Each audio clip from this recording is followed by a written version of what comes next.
રાખવા પડશે ભજન માયા પડશે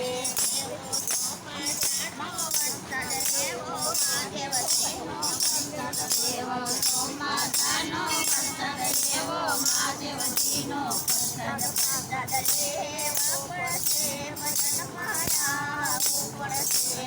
પ્રસાદ લેવો પડશે ભજન માયા પડશે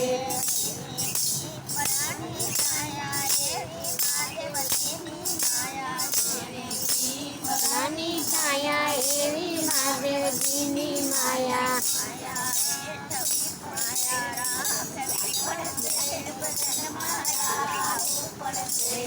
માયા રાખવી પડશે ભજન માયા પડશે